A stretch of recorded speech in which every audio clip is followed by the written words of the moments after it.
everybody. Welcome to the Scafacciverse. I am Anthony Scafacci. Hell yeah, I'm Alan Gigax. Yeah, welcome to the show, everybody.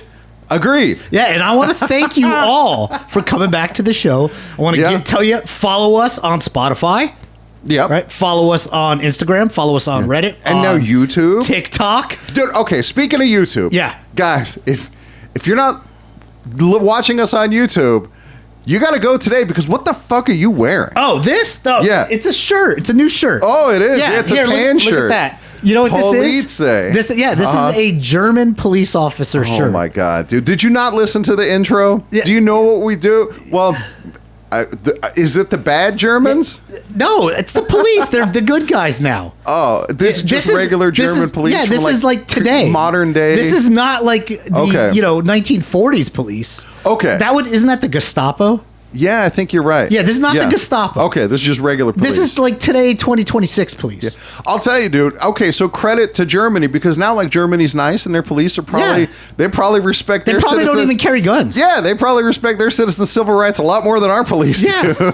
And so there is that. They've done a much better job of turning away from that dark history, a dark history that we're about to focus on. Yeah, because we are about to do Breusen Part 3, the final chapter. Yes, indeed. We are going to bring this story to a magnificent close. And so, of course, Breusen is our sponsor for today.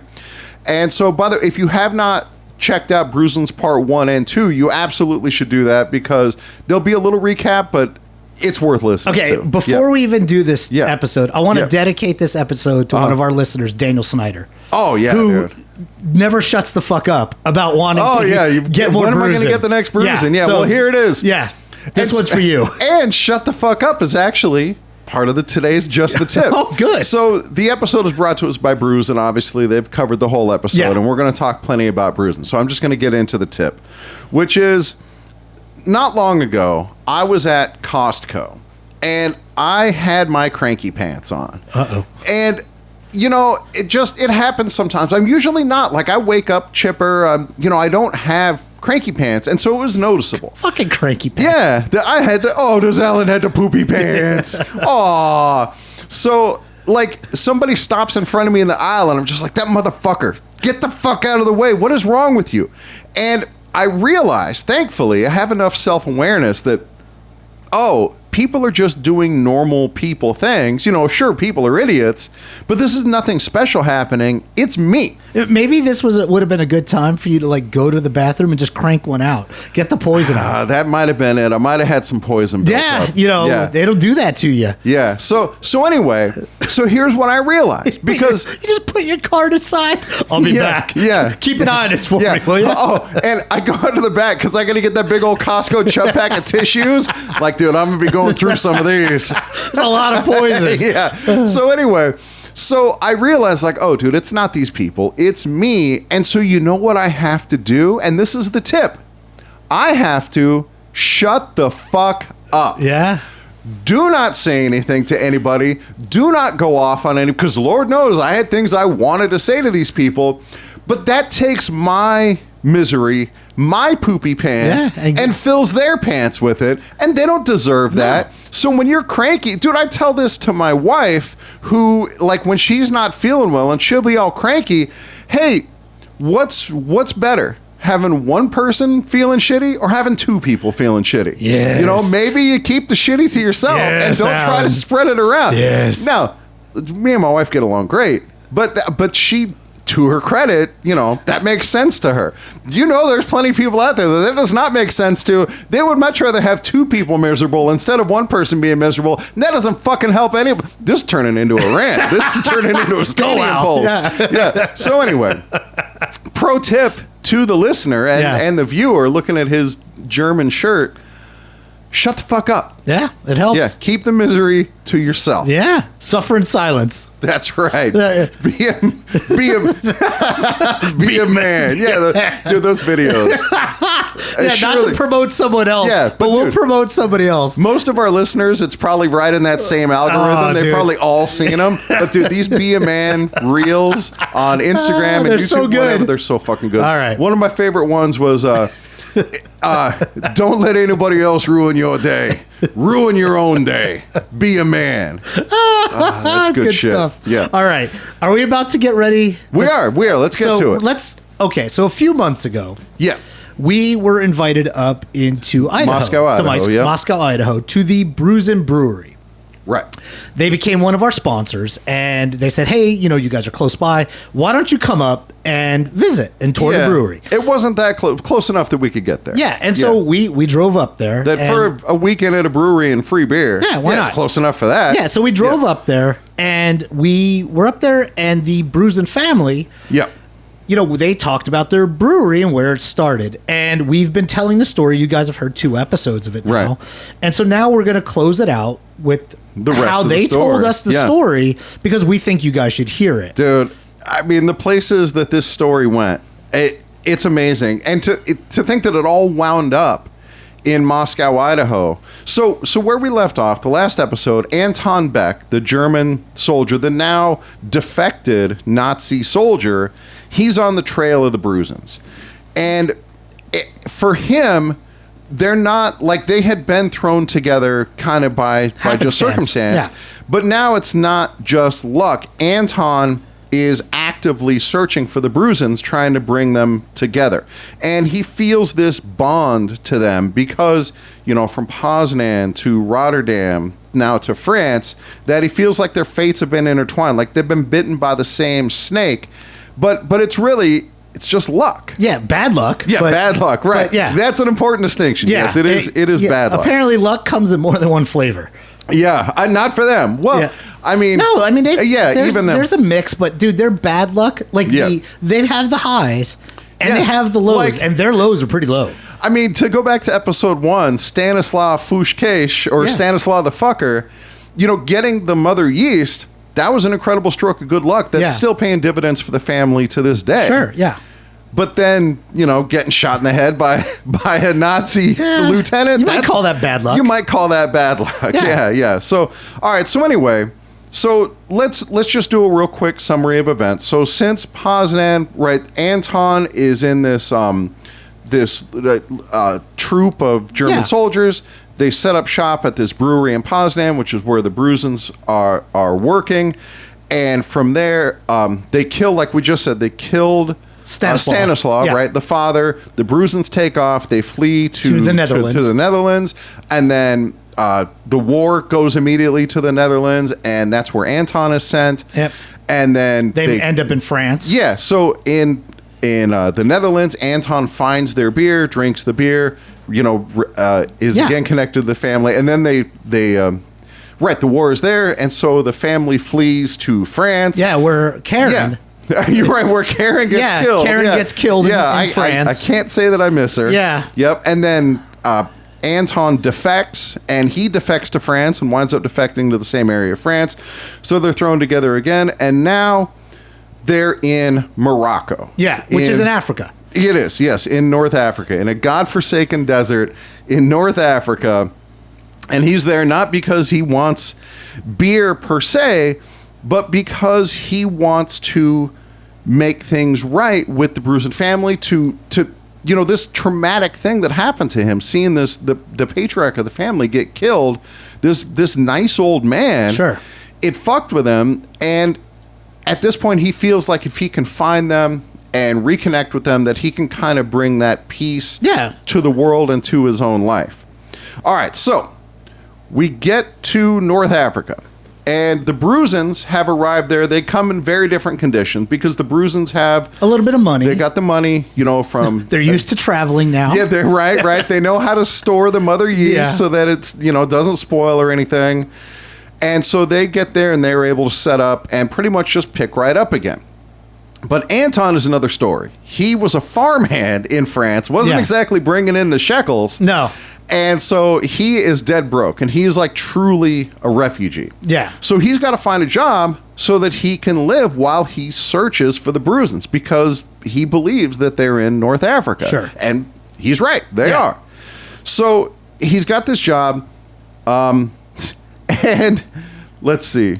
He takes a job making leather. Yeah, dude, right. He gets a job working at a traditional leather tanner. Yeah, in Morocco. In Morocco, which is like how they do it in that area. And leather making, dear listeners, for those of you who are not familiar with it, it is not a glamorous job. Like when you go into, what's that fancy leather store that they used to have? Wilson's. Yeah. At the mall, there used to be that fancy leather store. Dude, this part of it ain't fancy. Really? So okay. there are basic ingredients in leather. It's the skin of a dead cow, obviously, right? You start with that, and then you add salt, pigeon shit, and ample urine. Not from cattle generally, but also from humans you can add. Oh my God. Yeah. And the smell is ungodly. Yeah, it's basically like Bigfoot's dick. right. You come home at the end of the day, you walk in from the garage. Oh, it smells like Bigfoot's dick. And your wife's like, you smell like Bigfoot's dick. Yeah, I've been working at the leather tannery all day. Which, begs the question, how does she know? Yeah, how do you know what Bigfoot's dick smells like? She's been around. So workers who, like what Anton is doing, they stand in these pools of piss and shit and so gross. cow skin, and they stomp the leather with their bare feet. Do you think OSHA's involved with that? Dude, there or like can't the health department? If there's a Moroccan health department, they're asleep on the job. Yeah. Dude. So and they're probably not checking because there's like a pedicure spa like right next door. And business is booming. Yeah, over dude, there. Dude, the line out the door. Dude. You need some serious kind of loofah scrub to get that shit off. And dude, oh my God, you gotta go home and boil your feet. Those poor fish that eat your feet in the fancy. They got like spas. 7 eyes. Yeah, they're like in the Flintstones. It's a living. No, dude, that ain't no fucking living. And it's no living for Anton either. So all that sounds pretty miserable. But again, he's on this mission. He wants to reunite with the Breusens, and he believes in his heart of hearts that he's going to be reconnected to him. So the hours are long. It's hard work, and he doesn't really have the time or the energy to actively search for the Breusens. And so not only that, like he barely keeping himself fed, and he stinks. Yeah, so if you ever like took a turd, and you wrapped it in hair, and then you lit it on fire, that's kind of how he smells. Yeah, dude, it is not okay. And so he just kind of waits for fate to intervene again. He just has to have faith, and fate has not. I don't know why. When you've been through what Anton's been through, why you think fate is going to work in your favor. Well, but he does know it keeps bringing them together with the Breusens. Yeah, but fate, it takes its fucking time. It does. Apparently, it's on its own clock. And so again, because Anton it's basically Hawaiian. Right. Anton doesn't have the resources to hire like Matlock to go private investigator. Was he? He was I don't know. It doesn't matter. Whatever. He can't hire Magnum PI, right? Okay. He can't hire Magnum PI to go find him. And so he does the next best thing. Or Matlock. Yeah, or Matlock. She ends up in court. He wasn't getting brought before the Hague, and his lawyer is Matlock. Oh my God. That's so anyway, right. So instead he, you still have to make yourself available for fate to work in your favor. If you're always at work, when is fate going to step in? And so when he's not at work, he goes to different bars. Yeah. And, he just hoping to stumble upon, he just goes from bar to bar to bar, hoping to stumble upon that same sweet nectar. Yeah, or at least like a slump buster. Yeah. It's been a while. I find myself on a similar quest to Anton. I think we have a lot in common, me and Anton. Anton and us sound like a lot of us in our 20s. He's going to find that magic beer and hope for a slump buster. Yeah. So that's what he's doing, right? Just working in shit and piss all day, and then go to the bar, get pissed at night. It's a living, that's right. And so for 28 months, this continues. And every new bar that Anton discovers, he always asks the same question. Can I get a Breusen? When you ask that, there's really only like 2 answers. Right. One is maybe no, and the other is they just kick the shit out of you. Yeah. He's like, I got to work on the phrasing. What I meant to say after he picks himself up on the floor, do you serve Breusen beer? And when they haven't heard of it, then he describes it. Maybe they don't call it that here. He describes the beer, but again, the way he describes it is, it's like there's a party in your mouth and everybody's coming. Maybe he should work on the phrasing for that too. Yeah, that's true. But in any case, the answer is always no. But then probably the bartender's like, oh, everybody's coming. This does sound relevant. There's a party in my mouth and everyone's dropping a load. Yeah. So anyway, the answer is always no, right? He's striking out place after place after place, not finding the Breusen. So once again, I said this goes on for 28 months because once again, the war finds Anton. Yeah. And so where do we? Oh, here we go. So the French and American ships begin shelling Casablanca Harbor in November of 1942. The Nazis respond, and now he's back in a war zone. Yeah. Right. You may remember from the end of part 2 is, well, where can we go where the Nazis are never, ever going to be? And, well, they're in North Africa now. So luckily, Anton stinks bad enough that even the bombs avoid him. Yeah, so there is a silver lining there, I guess. Yeah, I guess there's always something. You got your stank shield. Yeah. So 2 months later, the war is ongoing now. He's at a bar on the outskirts of Casablanca, and he asks the bartender, do you serve Breusen beer? And the bartender doesn't hit him. He phrased it right this time. That's a win. Yeah. And the bartender says, of course, my friend, you have excellent taste. And he hands Anton a bottle that has no label on it. And Anton's like, dude, it can't be. Yeah. This can't really be. After all this time, you get told no enough. You come to expect it. And he probably thinks like... Well, it's like if you go to like certain countries, right, and you ask for like a Coke, or certain places you ask for a Coke, if they don't bring you like a Coke in a can or a Coke in a bottle... Yeah. You might not get Coke, but they're certainly going to nod. They're like, no problem. I mean, that's the thing, right? You just get a cola. When there's a language barrier, sometimes people will just say yes and nod, and they don't really know what they're saying yes to. But he gets the beer, and he takes a sip, and suddenly, in his head, he's back in Poznan. And he's this scared kid who's caught up in the Blitzkrieg, and he's taking a shit in Lieutenant's thermos and drawing dicks on people's faces. And that's what we do. And that's right. And this is the real thing. He has found Breusen beer. He fucking found it. So he asked the bartender if he knows the people who brew this wonderful beer. You know, now, dude, I got my first lead. I got to go find the Breusens. And the bartender says, yeah, my friend Bartek, he brews the beer. He's a good man. And Anton's like, great, where can I find him? Well, let me tell you where you can find him. Yeah. So, because the Breusens, they're no longer in Morocco. Right. When war came to Casablanca, the Breusens, they've already had to flee from the war 3 fucking times.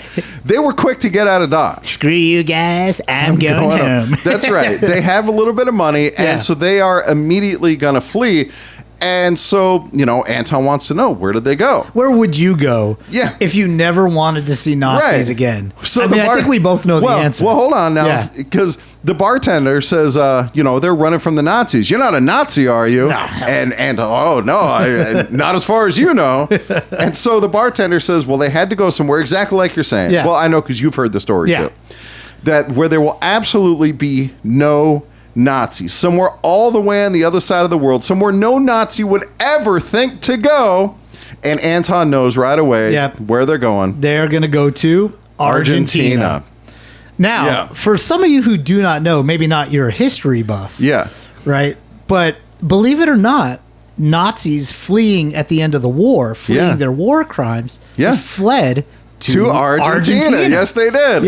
Yeah, it's good times. And some even before the war ended started, getting out of when they could, and that was their landing spot, was Argentina. I mean, like, and the high-profile Nazis like Goebbels and Goebbels and oh. What? Are you on a first name basis with the guy? I'm wearing you are wearing a German police shirt. Yeah. So anyway, they all went to Argentina, and so we know what the Breusen's luck is like. Yeah. And so they go to Argentina. I mean, they did beat the rush. In fairness, they were able to get. But I guess everywhere they went on the ticket. They were in Poznan before the Nazis got there. They were in Rotterdam before the Nazis got there. They were in France before the Nazis got there. They were in Casablanca before the Nazis got there. Now they're in Amsterdam or in Argentina. Before the Nazis. They should have went to Amsterdam. So Anton. Well, now Anton has to get to Argentina. So he manages to secure passage. The family didn't explain how he got to Argentina. I assume he sucked some guys off in a back alley. Yeah, just got on a boat. Yeah, he got on a boat. Yeah. So however he got there. That's not my business. I'm not surfed. Here to... Dude, maybe he got in the water and like the fish came to the surface. He rode a shark. No, because he stunk so bad that it just killed fish along the... All right. So anyway, so he goes to Argentina. And he spends the next 4 years wandering Argentina. Dude, he's like Kane in Kung Fu or Jules from Pulp Fiction. He just walk the earth. Yeah, that's right. Solving crimes. Oh, yeah, that was the other one that we were going to possibly use for the Open. Yeah, but dude, this Open with the... Just walk the earth. All right, so anyway, at least this time... He knows for sure that they went to Argentina. It's not a guess. Because everything else was it was fate, a hunch, and now he knows for sure that they're in Argentina. Good info. Yeah. So he's, wandering Argentina, hoping to find this beer again and find these people. And along the way, he just gets deeper into depression and despair. And his life, which has not been great to this point, it's just falling into the abyss. Yeah. There's no bottom, so to speak. But he does have a plan. It's a plan that worked for him in Morocco. Yeah. Just go to a different bar every day, drink beer, and wait for fate to intervene. Yeah. Look, it's worked so far, sort of. Yeah. And about 2 years in, that's when the Nazis start showing up. And Anton can't run from the Nazis at this point because he's where the Breusens are. Yeah. And, he's done running. So one night, he's stumbling through another bar in Buenos Aires, and he sees these two men talking to each other in German. Yeah. And he knows right away that these are Nazis running from their crimes. Sure. These motherfuckers. And so what does Anton do? He starts sending them drinks. Sure, why not? Yeah, and he gets them absolutely shit-faced. He just sends them beer after beer after beer. Yeah, basically, whatever he's got left in his pockets, it's now going into getting these two guys really drunk. Shit-faced drunk. So eventually, they're totally hammered. They stumble out of the bar. They get like halfway down this alley. And they slump down. They're passed out. So Anton, now that they're passed out, he goes up to them. He takes off each of their left shoes. Sure. He draws a dick on their face. And so from what we were told, this picture of the penis on the face, it was incredibly detailed. As if he had used a stencil. His own penis as a stencil to draw the dicks on these faces. And I'd heard that the way they were positioned, it looked like they were docking. Oh, good times. Yeah, that's a nice image. Yeah. And so the Scheisspfeffer was here. Yeah. Now, what he should have done. When you think about it, with this opportunity and everything he's been through. Yeah. That kind of feels like a missed opportunity. Yeah. Yeah. Like, why didn't he carry... If I'm Anton, right, and I know the Germans are going to come, it's just a matter of time. I carry a club with spikes on the end of it, right? And I go walking by all casual. Comrade or whatever the fucking Germans call each other. And then as soon as I get behind, whack! Right in the fucking dome. Split that shit open. And then when the other guy goes to run away, out comes the machete on their fucking hamstring. And then I take my time with that second German motherfucker with the blood of the first one all over him. Maybe at the end, like you do like in what the hell was that movie, Universal Soldier, where Dolph Lundgren's character starts like cutting off ears and like makes a necklace out of it. That's what a real Scheisspfeffer would do. Like this was his opportunity. It's not like the Nazis are. Dude, or if you're gonna take their boot off, take the foot with it. Yeah, Jesus Christ. Yeah. Just. Why don't you hop around, you fucking Nazi fucker? Yeah. Have we mentioned that on the Scapacciverse we are staunchly anti-Nazi? Yeah. I feel like... Yeah, I feel like this was just kind of a missed opportunity. Yeah. And he should have really went for it. Yeah. Or if they're passed out, you squat right on their face. In fact, sit on their face and fart right into their eyeball. You get pink eye. Yeah, you get pink eye. Every time you itch your eye, you're going to be thinking about the Scheisspfeffer, you fuckers. Yeah, so, So anyway. Yeah, so it was 4 years later, right? And Anton's morale is at an all-time low. Probably would have been better if he would have killed those Nazis. Yeah, if he just... I know I would have felt better. Yeah. And... Imagine the voice of Karen from parts 1 and 2. Yeah. It's like, Jesus, Anton, why didn't you kill those fucking Nazis? You probably wouldn't feel like such a loser right now. You wouldn't feel like such a piece of shit who wasted your opportunities. Anton, stupid. Canton goes, Karen, yeah. She kind of hits close to the bone, man. She does. It's probably, as I said in part 2, we're probably better off that she's dead at this point. Yeah. So anyway. I like to think she's resting peacefully. Yeah. Yeah, I mean, Anton's dead by now, too. Maybe she got her chance to tell him what's what when they're in heaven. Why didn't you rip their spines out and skin them like the Predator, Anton? Yeah, or like at the Mortal Kombat, do the fatality. Oh, good times. All right, so anyway. He's... What if... Yes. What if Anton, instead of just draw dicks on her face, right? He got in Argentina, they got those real mean army ants. Okay. Right? What if he gathered up like a jar of army ants and like in a big jar, and he duct taped it to their balls. Oh, and there then you go. Shook it. Oh, dude, or you make a trap where you have a fleshlight and you just leave it next to them and they're like, oh my God, dude, free fleshlight. And then when they go to fuck it, it's full of army ants. Oh, yeah. Right? Or murder hornets. I don't even know. Hornets inside a fleshlight. Well, they didn't have fleshlights back then either. It just would have been maybe did they have PVC? Like what do they call those things when it's like they make it at home? I certainly don't It's know. like a sponge and it's like PVC. Oh. There's like a name for it. I don't know, like a homemade fleshlight? There's like a name for it. Listeners, if you know what people call their homemade fleshlights. Yeah, people make them. It's like a prison thing. Yeah, well, it would have taken some planning for Anton. All right. Anyway. All right, so anyway. So he was sure this is where he was going to find the Breusens. But it's been nothing but disappointment, nothing but struggle, and fucking Nazis. There were not supposed to be Nazis here.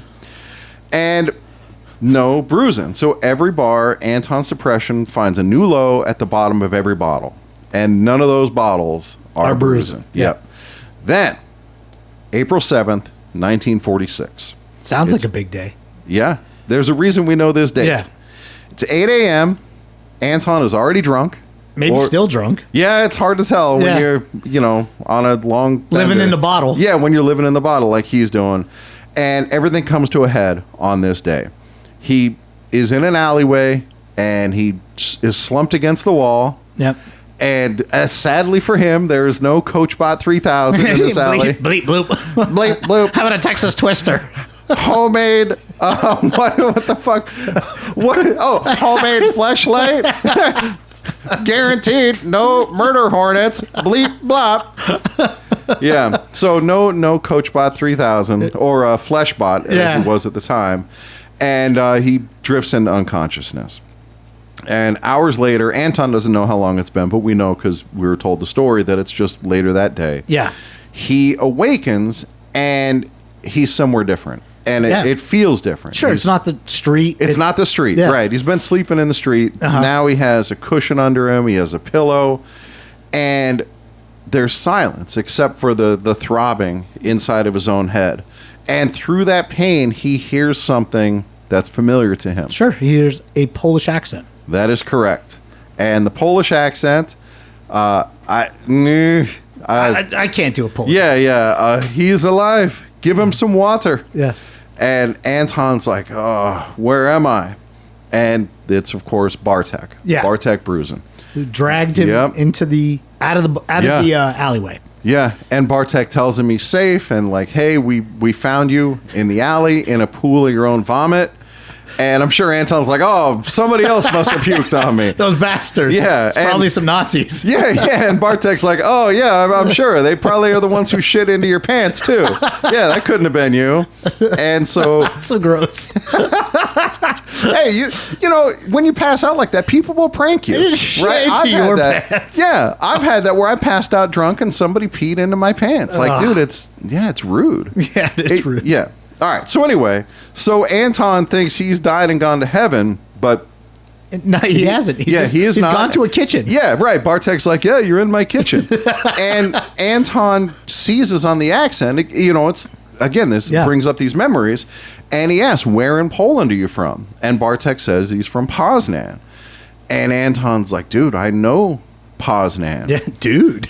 Yeah. And so Anton starts telling the story of what happened. And, you know, again, at this point, he doesn't know that it's Bartek. He has no idea. It's just some Polish dude. Yeah, living here in Argentina. Yeah. And so he starts telling the story about how he was this German soldier. He was caught up in the war. And, you know, he was an orphan, just joined, trying to get a better life, wound up being sent to Poland. They go to this brewery and set up shop, and this nice old man comes out. And while he's telling this story, you know, Bartek is just kind of standing there, and it's starting to dawn on him. Right. That there is this... That Anton was there the night that essentially the entire world got blown up. Yeah. And so Anton is telling the story, and he's like, yeah, and this nice old man, you know, came out and gave us this incredible beer.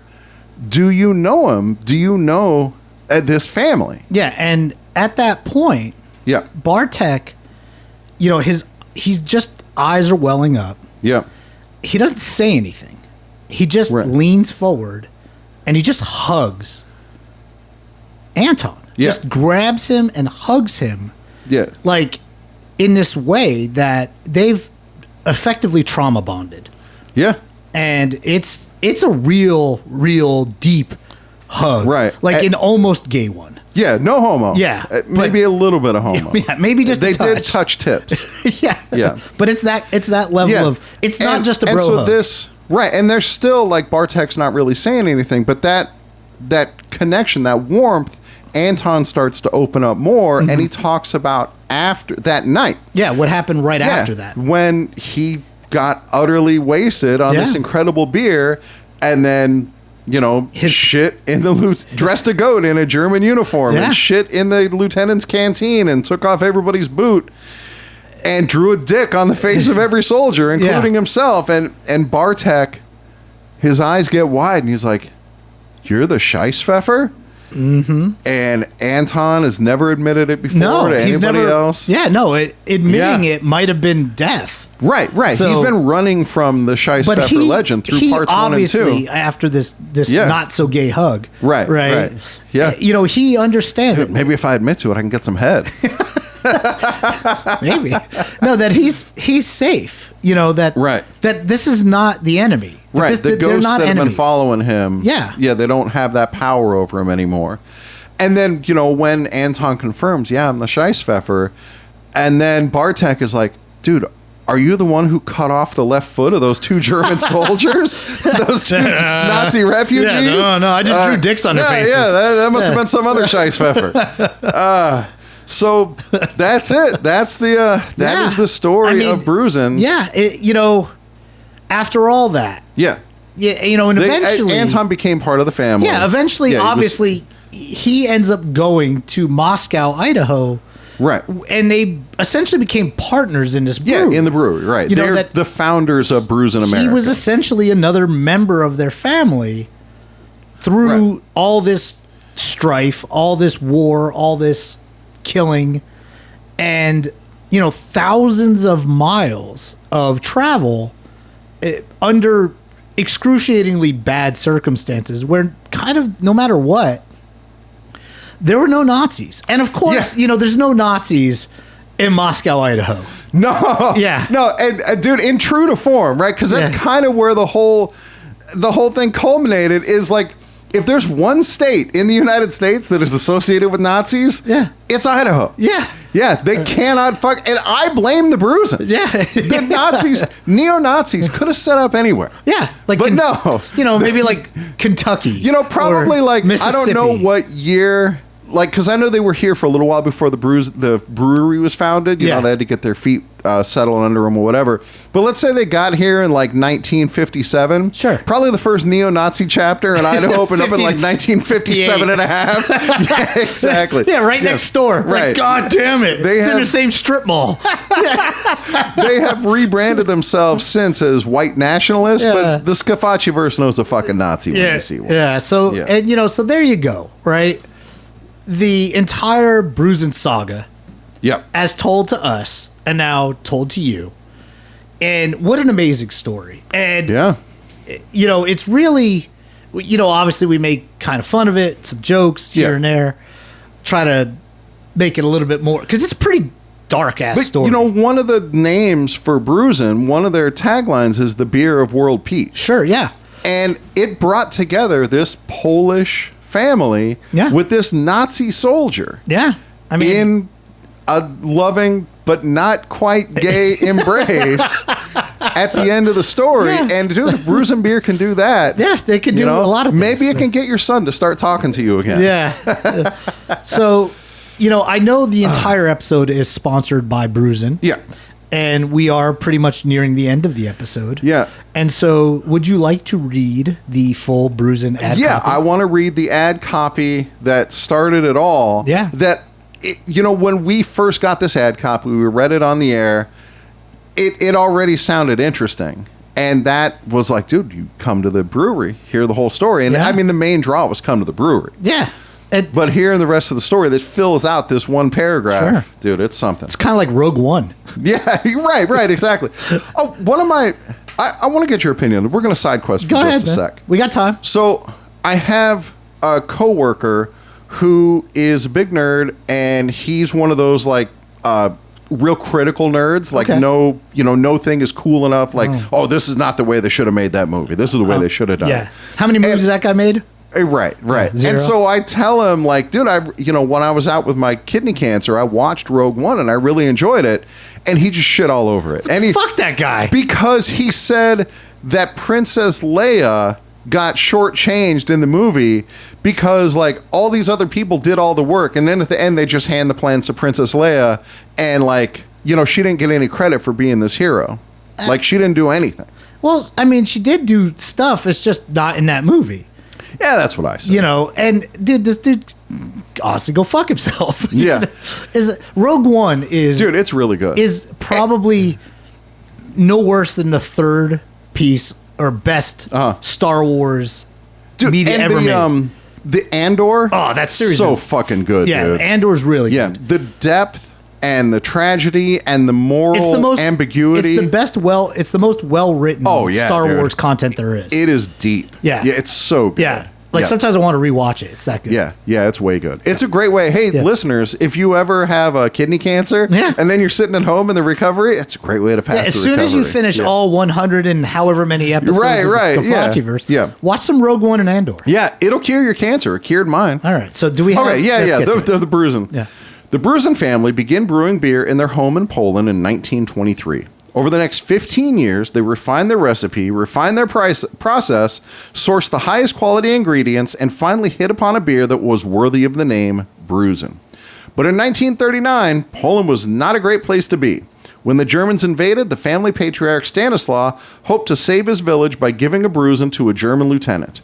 That Nazi bastard probably enjoyed the Breusen, but Stanislaw was dragged away and shot. His son, Bartek Breusen, fled the country with the family, and he took the recipe for Breusen beer with him. Today, the Breusen family is brewing what is possibly the finest craft beer on earth. Thanks to Bartek, you can give a Breusen to someone in your life, someone who's earned it. All right. For Anthony Scaffachi. I'm Alan Gigax. This has been a balls deep production of the Scaffachiverse podcast. We are out.